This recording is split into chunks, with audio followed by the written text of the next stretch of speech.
എന്താണ് എന്താ വീഡിയോ എടുക്കാൻ പോണെന്ന് റാനക്കുട്ടിക്ക് ശരിക്കും നോ ഐഡിയ.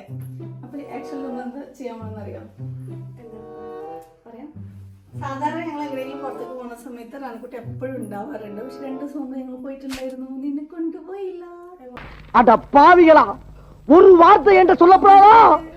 ഓ ജ്വല്ലറി ഷോപ്പിക്ക് ഡ്രസ്സാണോ? ഇതുവരെ എന്താ വാങ്ങിച്ചെന്നുള്ള റാനക്കുട്ടിക്ക് അറിയില്ല. ഇച്ചുബേബിന്റെ ഹോളാണോ? ആ, ഒരു കുട്ടി ഹോൾ.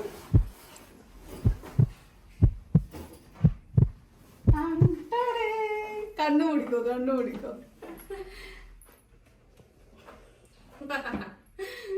എനിക്ക് തന്നെയാണ് വാങ്ങിച്ചത്, നിനക്കൊന്നല്ല. നിക്ക് നോക്കല്ലേ, ഞാൻ അടിമറിച്ചാണ്. ഒരുപാട് ലോഡ് ഉണ്ടല്ലോ. ഞാൻ ജീവനായി കൊണ്ടു നടക്കുന്ന വിലപിടിപ്പുള്ള സാധനങ്ങൾ ഇതിന്റെ ഉള്ളില്. എന്റെ സബ്സ്ക്രൈബേഴ്സ് അപ്പൊ ഈ ഒരു കുഞ്ഞു മോതിരാണ് നമ്മൾ വാങ്ങിയിട്ടുള്ളത്. പൊട്ടന്ന ലോക പൊട്ടനാണ്, പൊട്ടന്ന ലോക പൊട്ടൻ. കുട്ടിക്ക് ഗിഫ്റ്റ് കൊടുക്കാൻ നീ തന്നെ തുറന്നു നോക്കിക്കോ. ഇത് നിങ്ങൾ വിചാരിക്കുള്ള കല്യാണത്തിനും വേണ്ടിട്ട് നമ്മളെല്ലാം സെറ്റ് ചെയ്ത് കുറേശ്ശായിട്ട് വാങ്ങാനെന്നൊക്കെ വിചാരിക്കില്ലേ? ആണോ? ഓ ശരിക്കും എങ്ങനെയുണ്ട്? നല്ല രസമുണ്ട്. അമ്മയ്ക്ക് ഇത്ര നല്ല സെലക്ഷൻ ഉണ്ടോ ഞാൻ അറിഞ്ഞില്ല.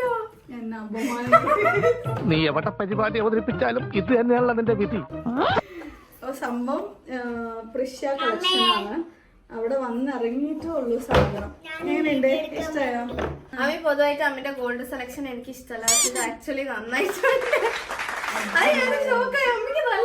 3 ദിവസം കുട്ടി ഒന്ന് ഒരുങ്ങി കിട്ടാനും വേണ്ടിട്ട് വീഡിയോ എടുക്കുക, അല്ലെങ്കിൽ വില പിച്ചക്കാരി കോലത്തിലേക്ക്.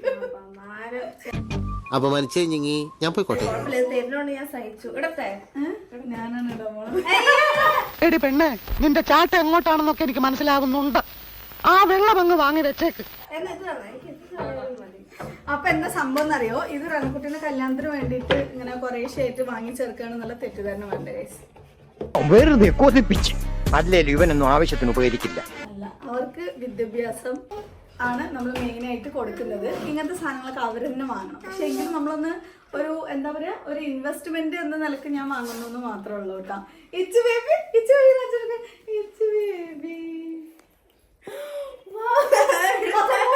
പൊട്ടിച്ചെടുത്ത് പൊട്ടിക്കാൻ പറ്റണല്ലേ? ചന്നിന്റെ ഇത് കണ്ടില്ലല്ലോ. ഞാൻ കൊറേ ദിവസമായിട്ട് പറഞ്ഞോണ്ടിരിക്കാണ് കേട്ടോ, ബേബിക്ക് വള വാങ്ങിച്ചു കൊടുക്കണം. ആരാണ് ബേബിക്ക് വളം മേടിച്ച് തന്നെ? അമ്മയോ ദീദിക്ക് തരുമോ? റെനാക്ക് ബലമില്ല.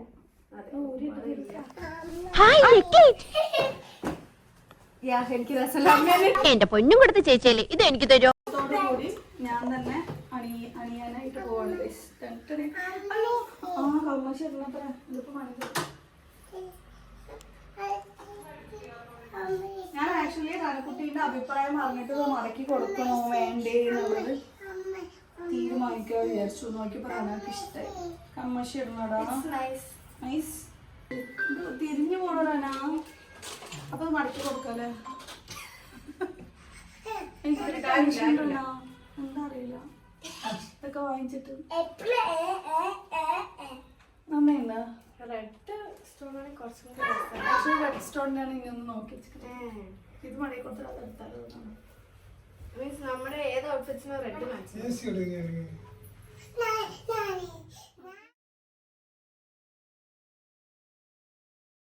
അപ്പോൾ ഇതാണ് അഗാറോൻ്റെ സെക്യൂരിറ്റി സേഫ് ഇലക്ട്രോണിക് ലോക്കറാണ് കേട്ടോ. ബ്ലാക്ക് കളറിലുള്ള എടുത്തിട്ടുള്ളത്. 22 ലിറ്റർ കപ്പാസിറ്റി ഉണ്ട്. കീസും നമുക്ക് യൂസ് ചെയ്യാനായിട്ട് പറ്റും. മൊത്തം 6400 ഗ്രാംസ് ഉണ്ട്. പിന്നെ 1 mm തിക്ക് സ്റ്റീൽ ബോഡി, പിന്നെ 3 mm തിക്ക് റീഇൻഫോഴ്സ്ഡ് ഡോറാണ്. പെട്ടെന്നൊന്നും ബ്രേക്ക് ചെയ്യാനായിട്ട് പറ്റൂല കേട്ടോ. പിന്നെ ഇതിൻ്റെ കൂടെ ഇതേ 4 ബാറ്ററി, പിന്നെ അത് നമുക്ക് ഷെൽഫിൽ ഉറപ്പിച്ച് വെക്കാനുള്ള സ്ക്രൂസ്, 2 ചാവി, യൂസർ മാനുവലും കൂടി വരുന്നുണ്ട്. ഇതിൻ്റെ കീ യൂസ് ചെയ്തിട്ട് നമുക്ക് ഓപ്പൺ ചെയ്യാനും ലോക്ക് ചെയ്യാനും സാധിക്കും കേട്ടോ. അതെല്ലാം ഇനിയിപ്പോൾ നമുക്ക് ലോക്കൊക്കെയാണ് വെക്കേണ്ടതെന്നുണ്ടെങ്കിൽ 3 to 8 ഡിജിറ്റ് മാസ്റ്റേഴ്സ് നമുക്ക് വെക്കാൻ പറ്റും. യൂസർ പാസ്വേഡ്സ് ഇല്ലേ 1 lakh എബോവ് പ്ലസ് കോമ്പിനേഷൻസ് വരുന്നുണ്ട് കേട്ടോ, എമർജൻസി ലോക്കിനും കീനും വേണ്ടിയിട്ട്. പിന്നെ ഉള്ളിൽ വന്നിട്ട് അഡ്ജസ്റ്റബിൾ ഷെൽഫ് നമുക്ക് വെക്കാനായിട്ട് പറ്റും. ഇതുപോലെയുള്ള ഈ ഒരു സംഭവത്തിൽ ബാറ്ററി നമ്മൾ ഇട്ട് കഴിഞ്ഞാൽ പിന്നെ നമുക്ക് നമ്മുടെ ഇഷ്ടമുള്ള പാസ്വേഡ് വെച്ചിട്ട് നമുക്ക് യൂസ് ചെയ്യാനായിട്ട് പറ്റും. കാഷോ അല്ലെങ്കിൽ ജ്വല്ലറീസോ അല്ലെങ്കിൽ ഇമ്പോർട്ടൻ്റ് ആയിട്ടുള്ള ഡോക്യുമെൻറ്റ്സോ ഒക്കെ തന്നെ ഇതിൻ്റെ ഉള്ളിൽ നമുക്ക് നല്ല അടിപൊളിയായിട്ട് സേഫായിട്ട് ഉപയോഗിക്കാൻ പറ്റുന്ന രീതിയിലാണ് കേട്ടോ ഇവർ ചെയ്തിട്ടുള്ളത്. ഉള്ളിലൊരു ബട്ടൺ ഉണ്ട്. ആ ഒരു ബട്ടൺ നമ്മൾ പ്രസ് ചെയ്ത് കൊടുത്തു കഴിഞ്ഞാൽ നമുക്ക് ഈ ഒരു പാസ്വേഡ് നമുക്ക് ഏത് പാസ്വേഡാണോ വേണ്ടത് അത് ഉപയോഗിക്കാനായിട്ട് പറ്റും കേട്ടോ. ഇനിയിപ്പോൾ ഇതെങ്ങനെയാണ് യൂസ് ചെയ്യണമെന്നുള്ളത് കാണിച്ചു തരാവേ. നമ്മളുള്ളിൽ ആ ബട്ടൺ പ്രസ് ചെയ്തതിന് ശേഷം നമ്മൾ ഏതെങ്കിലും ഒരു പാസ്വേഡ് കൊടുക്കുക. ഞാനിപ്പോൾ 1 2 3 4 കൊടുത്തിട്ട് ആ ഒരു അമ്പൂല്ലേ സ്റ്റാർ പോലെയുള്ളത് ഞെക്കി കൊടുക്കുന്നുണ്ട്. അപ്പോൾ ഇതുപോലെ ഇങ്ങനെ ഓപ്പൺ ആയിട്ട് വരും കേട്ടോ. പെട്ടെന്ന് തന്നെ നമ്മൾ ഇതുപോലെ ലോക്ക് ചെയ്ത് കഴിഞ്ഞാൽ ഓട്ടോമാറ്റിക്കലി അത് ലോക്ക് ആയിക്കോളും. അപ്പോൾ നമുക്ക് ഇതുപോലെയുള്ള നമ്മുടെ എന്തെങ്കിലും വാല്യുബിൾ ആയിട്ടുള്ള സംഭവങ്ങൾ അതിനകത്ത് വെച്ചിട്ട് അഡ്ജസ്റ്റബിൾ ഒരു ഷെൽഫും കൂടെ ഇങ്ങനെ ഇടയിൽ വരുന്നുണ്ട്. അപ്പോൾ നമുക്ക് ഗോൾഡോ എപ്പോഴും പെട്ടെന്ന് എങ്ങനെയെങ്കിലും പോകണം എന്നുണ്ടെങ്കിൽ നമ്മുടെ എന്തെങ്കിലും ഉണ്ടെങ്കിൽ ഉണ്ടെങ്കിൽ മാത്രമാണ് ഇതുപോലെ വെച്ചിട്ട് നമുക്കിങ്ങനെ ലോക്കാക്കി കൊടുത്താൽ മതി. ഇങ്ങനെ ക്ലോസ് ചെയ്തിട്ട് ഇതിങ്ങനെ തിരിച്ചു കഴിഞ്ഞാൽ ലോക്കായി. അപ്പോൾ അലമാരയിലോ എവിടെ വേണമെങ്കിലും നമുക്കിത് ഫിക്സ് ചെയ്തിട്ട് സ്ക്രൂ ചെയ്ത് വെക്കാനായിട്ട് പറ്റും കേട്ടോ. അപ്പോൾ നിങ്ങൾക്ക് ആർക്കെങ്കിലും വേണമെന്നുണ്ടെങ്കിൽ വാങ്ങാനുള്ള ലിങ്ക് ഞാൻ ഡിസ്ക്രിപ്ഷനിൽ കൊടുക്കുന്നുണ്ട്. ആമസോണിൽ അവൈലബിൾ ആണ് കേട്ടോ. അപ്പോൾ ഇതേ അങ്ങനെ നമ്മൾ ഇറങ്ങാണ് കേട്ടോ. എങ്ങോട്ടാണ് പോകണമെന്നല്ലേ, നമ്മുടെ ബ്രദറിൻ്റെ മോൾക്ക് ഇന്ന് 40ൻ്റെ ഫംഗ്ഷനാണ്. അപ്പോൾ എല്ലാവരും റെഡിയായി ഇതേ കാറിൽ കയറിയിട്ടുണ്ട്. ഞാൻ സാധനങ്ങളൊക്കെ എടുത്ത് വെച്ചിട്ടുണ്ടായിരുന്നു. പക്ഷേ പോയിട്ട് പകുതി എത്തിയപ്പോഴാണ് എനിക്ക് ഓർമ്മ വന്നത് വേറെ 1-2 സാധനങ്ങൾ എടുക്കാനും വേണ്ടി മറന്നിട്ടുണ്ടായിരുന്നു. വീണ്ടും നമ്മൾ തിരിച്ചു പോയി ബെഡ് കാര്യങ്ങളൊക്കെ എടുത്ത് വെച്ചിട്ട് വീണ്ടും തിരിച്ച് വന്നതാണ് കേട്ടോ. ഇവിടെയാണ് ഇവരുടെ വീട്. നമ്മൾ പിന്നെ നമ്മുടെ ബേബീൻ്റെ ഈ ഒരു സ്വിങ്ങില്ലേ, ഇലക്ട്രോണിക് സ്വിങ്, അതും കൂടെ എടുത്തിട്ടുണ്ടായിരുന്നു. പിന്നെ വേറൊരു ബെഡ്, പിന്നെ കുട്ടിക്കുള്ള ഗിഫ്റ്റും. അങ്ങനെ അവിടെ കയറി പോവാണ് കേട്ടോ. അപ്പോഴേക്കും നമ്മുടെ സായക്കുട്ടി നമ്മൾ ഫ്രണ്ടിൽ തന്നെ വിളിച്ച് എന്താ പറയുക വെൽക്കം ചെയ്യാനും വേണ്ടിയിട്ട് നിൽക്കുന്നുണ്ടായിരുന്നേ.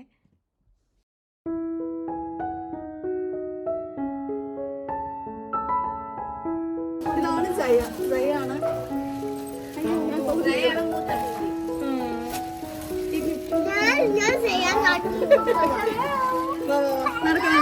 മക്കളെ നടന്നാഴ്ചക്ക് എന്തെങ്കിലും കുട്ടി ഞാൻ ഉത്തരവാദിയല്ല. അപ്പോൾ ദേ ഷഫ റെഡിയായി നിൽക്കുന്നുണ്ട് കേട്ടോ.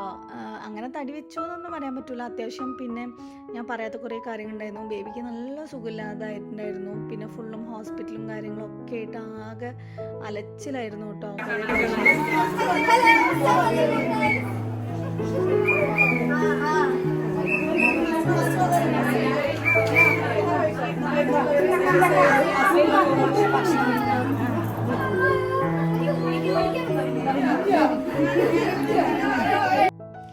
അപ്പോൾ ഇതാണ് ബേബി.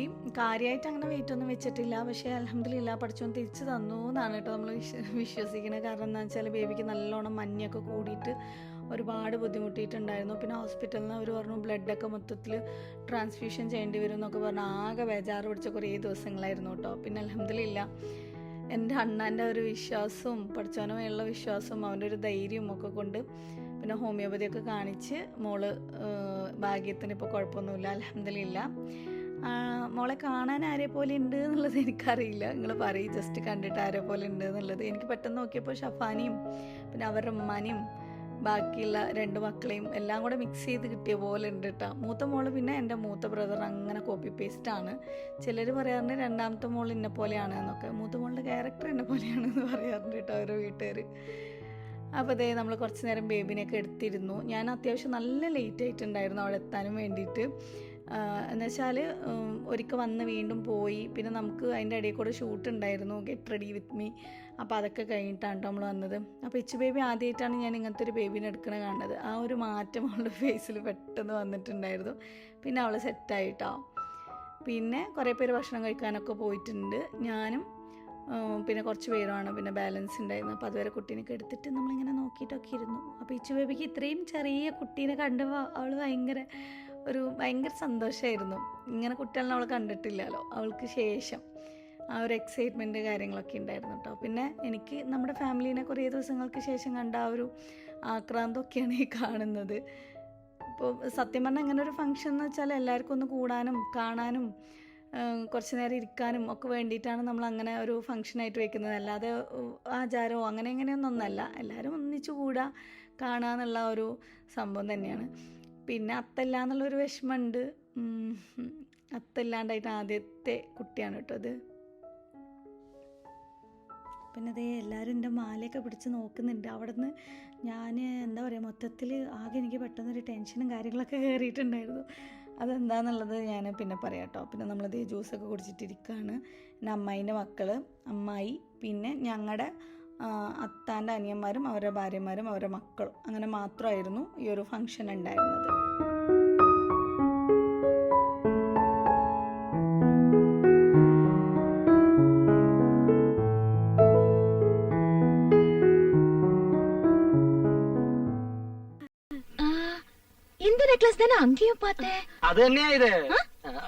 അത് തന്നെയാ ഇത് എന്ന് തോന്നിപ്പിക്കുന്ന ഒരേ ഫാഷനിലുള്ള 3 നെക്ലേസുകളാണ് ഇവർക്കുള്ളത്. അപ്പോൾ മാല ഞാൻ എല്ലാവർക്കും ഇങ്ങനെ കാണിച്ചു കൊടുത്തിട്ടുണ്ടായത് അതിന് മുമ്പ്. പിന്നെ ഇവർ വന്നിട്ട് പിന്നെ ഫുഡ് കഴിക്കാൻ പോയിട്ടുണ്ടായിരുന്നു. അപ്പോൾ അവർ പിടിച്ച് നോക്കിയതാണ് കേട്ടോ. എല്ലാവർക്കും മാലയൊക്കെ നന്നായിട്ട് ഇഷ്ടമായിട്ടുണ്ടായിരുന്നു. പിന്നെന്താ, അത് കഴിഞ്ഞിട്ട് ഇതേ അടുത്ത ട്രിപ്പ് ഫുഡ് കഴിക്കുകയാണ്. നല്ല അടിപൊളി ബിരിയാണി ആയിരുന്നു, നമ്മുടെ പാലക്കാടൻ സ്റ്റൈലിലെ ബിരിയാണി. പിന്നെന്താണ്, നല്ല അടിപൊളി ഒരു ഡേറ്റ്സിൻ്റെ അച്ചാറും ഉണ്ടായിരുന്നു. പിന്നെ ചിക്കൻ പൊരിച്ചത്, ജ്യൂസ്, പായസം, അങ്ങനെ തകൃതിയായിട്ടുള്ള നല്ല അടിപൊളി ഒരു ബിരിയാണി ആയിരുന്നു കേട്ടോ. പിന്നെന്താണ്, ഇത് വന്നിട്ട് എൻ്റെ അനിയത്തിയാണ്, അപ്പുറത്തിരിക്കുന്ന അമ്മേൻ്റെ മോള്, അത് അവരുടെ മോള്. പിന്നെ ഇതേ അമ്മനെ കാണാൻ കുറേ ആയിട്ട് കണ്ടിട്ടില്ല എന്നുകൊണ്ട് കുറേ പേര് ചോദിച്ചിട്ടുണ്ടായിരുന്നില്ലേ. അപ്പം അമ്മനെ ഇപ്പം അധികം കാണിക്കാറില്ല, അതുകൊണ്ടാണ്. പിന്നെ അമ്മ അധികം വരാറുമില്ല, അതുകൊണ്ടാണ് കേട്ടോ കാണിക്കാതിരുന്നത്. ഇടയ്ക്ക് അമ്മക്ക് സുഖമില്ലാതായിട്ടുണ്ടായിരുന്നു, ഹോസ്പിറ്റലിൽ അഡ്മിറ്റ് ആയിട്ടുണ്ടായിരുന്നു, അങ്ങനെ കുറേ പ്രോബ്ലംസ് ഒക്കെ ഉണ്ട്. അപ്പോൾ നമ്മൾ അങ്ങനത്തെ കാര്യങ്ങളൊന്നും പിന്നെ ഇതിൽ ഡിസ്കസ് ചെയ്തിട്ടുണ്ടായിരുന്നില്ല. ഇപ്പോൾ ഇവരാണ് കേട്ടോ മൂത്ത 2 മക്കൾ, ജയക്കുട്ടിയും ചിക്കുമ്മയും. അപ്പോൾ ഇതാണ് മൂന്നാമത്തെ. മോളുടെ പേര് പറഞ്ഞില്ലല്ലോ, സോഹ. ബാക്കിൽ എന്തോ ഒരു സംഭവം ഉണ്ടായിരുന്നു, മറന്നുപോയി. പിന്നെ അതേ റനക്കുട്ടി നമ്മുടെ ബെഡൊന്ന് സെറ്റ് ചെയ്യാണ്. ഈ ബെഡ് നമ്മൾ ഇച്ചിലു ബേബിക്ക് ഇതുപോലെ കിടത്തിയെടുക്കണം എന്നൊക്കെ വിചാരിച്ചായിരുന്നു, പക്ഷെ നമുക്ക് പറ്റിയില്ല. അപ്പോൾ കുഴപ്പമില്ലല്ലോ. അപ്പോൾ ഈ ബേബിക്കാണ് നമുക്ക് അതിനുള്ളൊരു ഭാഗ്യം കിട്ടിയത്. നല്ല അടിപൊളി ഒരു ബെഡാണ് കേട്ടോ. കുട്ടികളെ ഇങ്ങനെ കിടത്തി കാണുമ്പോൾ ഒരു രാജകുമാരി ലുക്ക്, ഒരു ഏഞ്ചൽ ലുക്കൊക്കെ ഉണ്ടാവും. അപ്പോൾ റനക്കുട്ടീനത്തെ ഞാനത് സെറ്റ് ചെയ്യാനും വേണ്ടിയിട്ട് ഏൽപ്പിച്ചിരിക്കുകയാണ്. അപ്പോൾ റനക്കുട്ടി അതൊക്കെ ഒന്ന് സെറ്റ് ചെയ്തിട്ടിരിക്കുകയാണ്. താഴെ വന്നിട്ട് ഇങ്ങനെ സ്ക്രൂ ചെയ്യണേ. അപ്പോൾ അവൾ ചെയ്തോളാന്ന് പറഞ്ഞു. എനിക്ക് ചെയ്യാനും പറ്റില്ല, അത് വേറെ കാര്യം. എനിക്ക് ആ ഡ്രസ്സായിട്ട് മേലെ കയറാനൊന്നും പറ്റില്ല. ഇതേ ബേബി ഇവിടെ അടുത്ത് തന്നെ കിടക്കുന്നുണ്ട് കേട്ടോ. അതിൽ കിടത്തി നോക്കാമെന്ന് വിചാരിച്ചിട്ട് ഇപ്പം തന്നെ സെറ്റ് ചെയ്യായിരുന്നു. പിന്നെ ഗോൾഡ് ഇപ്പം ഇട്ട് കൊടുക്കണ്ട, കുറച്ച് കഴിഞ്ഞിട്ട് ഇടാമെന്ന് വിചാരിച്ചിട്ട് അങ്ങനെ ഇരിക്കുകയാണ്. എല്ലാവരും ഫുഡ് കഴിച്ച് വന്നിട്ട് നമുക്ക് ഒന്നിച്ചിരുന്നിട്ട് അങ്ങനെ ഗോൾഡൊക്കെ ഇട്ട് കൊടുക്കാൻ വേണ്ടിയിട്ടാണ് അടുത്ത പ്ലാൻ.